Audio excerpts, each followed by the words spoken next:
All right, here is your Unit 5 test. It's 15 questions, multiple choice. You can write on this test. If you do, just put your name on it, and we'll make a separate pile for those if you write on it. Okay, so I'm going to start with number 1. It says, which domestic issue was part of President John Adams' administration? A, War of 1812, B, Alien and Sedition Acts, C, Louisiana Purchase, or D, First Session of Congress held. Number 2, one of the causes of the War of 1812 was now your answer document is going to say F through J. It's the same thing, okay? Fear of a French attack from Canada, impressment of U.S. sailors by the British, seizure of American ships by the Spanish, or the British wanted their land back. So what was one of the causes of the War of 1812? Number 3, you have a quote from George Washington's farewell address. Again, I'm going to let you read that on your own, but you see, in regard to foreign nations, to have with them as little political connection as possible. So there's some hints there. Which policy below is Washington wanting America to follow? A, trade restrictions, B, neutrality, C, mercantilism, or D, separation of powers? What policy below is Washington wanting America to follow? Okay, number 4. Number 4. In the early 1800s, the United States nearly doubled its size as a result of the A, Treaty of Paris, B, Peace of Ghent, C, Gadsden Purchase, or D, Louisiana Purchase. So the U.S. nearly doubled its size with what? Okay, number 5. You see a chart. It says federal government applies tax on whiskey. Pennsylvania farmers refuse to pay tax. Whiskey rebellion occurs, and then what happens next? Which of the following belongs in the empty box? A, states ratify the Constitution. B, tensions between states increases. Federal government asserts authority or power. And the temperance movement gains momentum. Number 6. In 1794, the U.S. needed to raise money for war debts. Which of the following was one of the ideas for raising this money? Taxes on import or exports, like things going out of the country. Is that how they're going to try to raise money? An income tax on the wealthy, so basically tax the wealthy in the country. Tariffs on imported goods, so make it more expensive to buy things from other countries. Or an excise tax on cotton. So they're going to put a tax on cotton. I'll give you a hint. It's either going to be B or C. So you can cross out A and D for that one. It's either going to be B or C for number 6.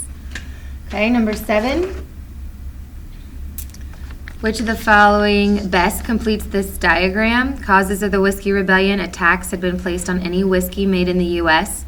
Solution to the Whiskey Rebellion: it says militiamen, commanded by President George Washington, marched into western Pennsylvania to stop rioting farmers.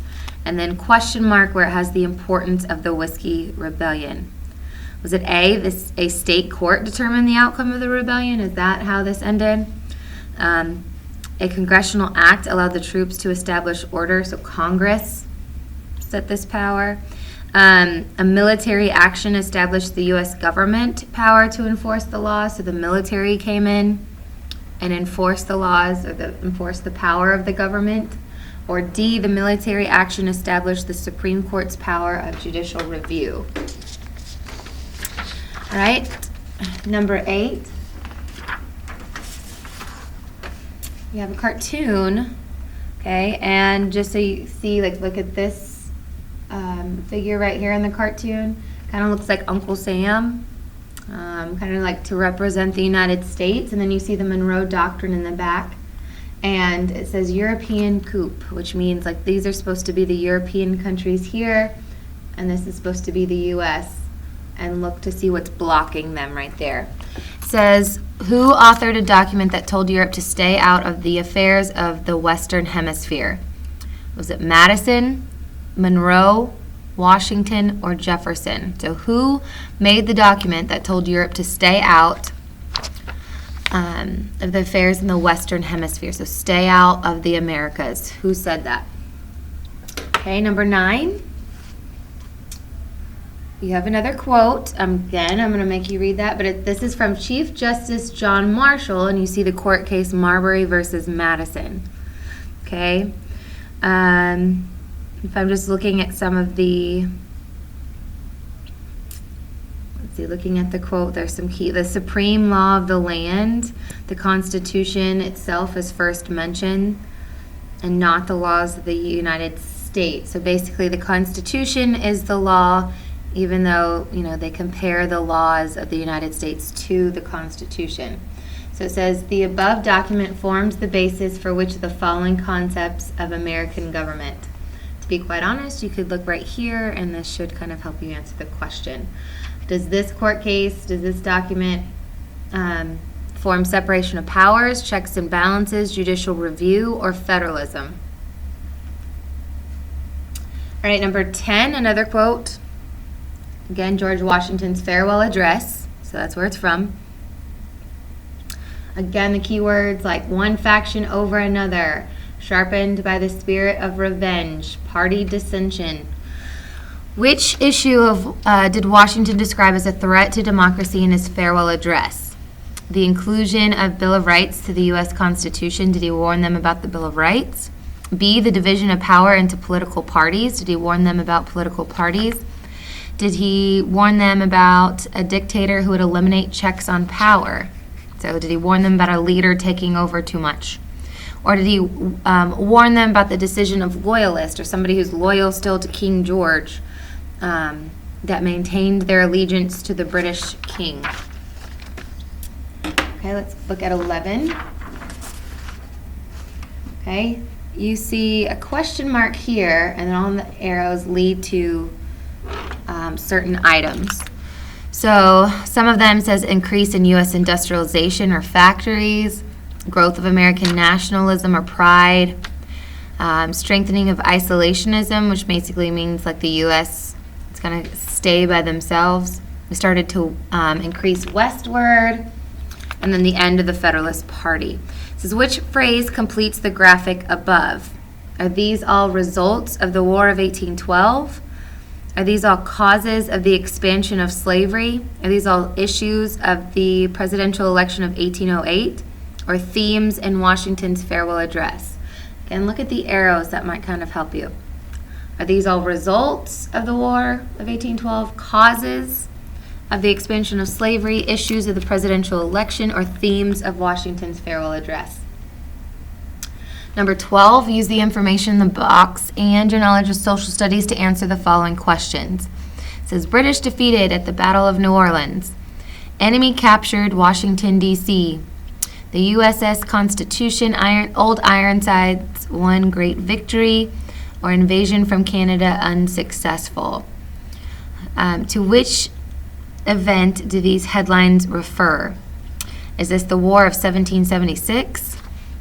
Is this the French and Indian War, the War of 1812, or the War for Independence? So those events, where would you see that? See number 13. We have 3 more.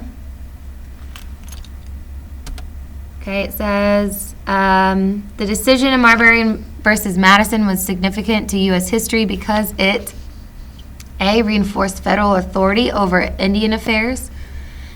B, changed the way the Army operates during wartime. C, established the practice of judicial review by the Supreme Court. Or upheld the power of the Electoral College to choose the vice president. So the decision in Marbury versus Madison was important because what? Okay, number 14. You've kind of seen one like this already. This was kind of set up like a chart where you had arrows drawn from this, that it says leading members of President George Washington's cabinet, Secretary of State Thomas Jefferson, Secretary of Treasury Alexander Hamilton. Disagreements between these 2 cabinet members led to what? So these 2 guys were arguing, and it caused what to happen? A, the creation of reservation for American Indians. B, a struggle to ratify the Bill of Rights. C, the establishment of the first U.S. political parties. Or D, a compromise over slavery in Western territories. Okay, and you have one more, question 15. It says the Whiskey Rebellion, the Bank of the United States, the Alien and Sedition Acts, and Marbury versus Madison. This list provides examples of A, topics discussed during the Second Constitutional Convention, domestic issues faced by the leaders of the new republic, weaknesses of the government under the Articles of Confederation, or issues leading to the ratification of the first constitutional amendments.